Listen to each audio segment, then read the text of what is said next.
পরিষ্কার থাকলে গোসলের কি দরকার?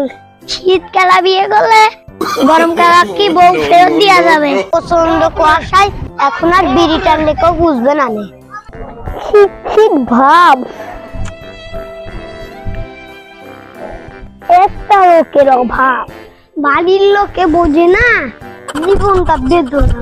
বাকি সবার মুখে মুখে শীত ভালোবাসি, আমার কাছে শীত ঠান্ডা জ্বর কাশি। এতদিন করেছে অবহেলা, এখন নিজেই বুঝতে দিচ্ছে না। তুমি আমার একমাত্র symbol, I love you symbol.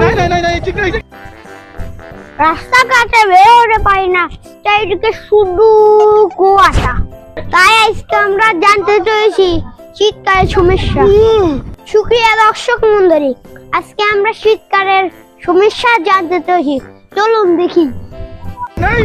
পরিষ্কার থাকলে গোসলের কি দরকার? শীতকালে বিয়ে করলে গরমকালে কি বউ ফেরত দিয়া যাবে? প্রচন্ড কুয়াশায় এখন আর বিড়ি টানলে কেউ বুঝবে না। প্রচন্ড কুয়াশায় বউটা খুঁজে পাওয়া যাচ্ছে না।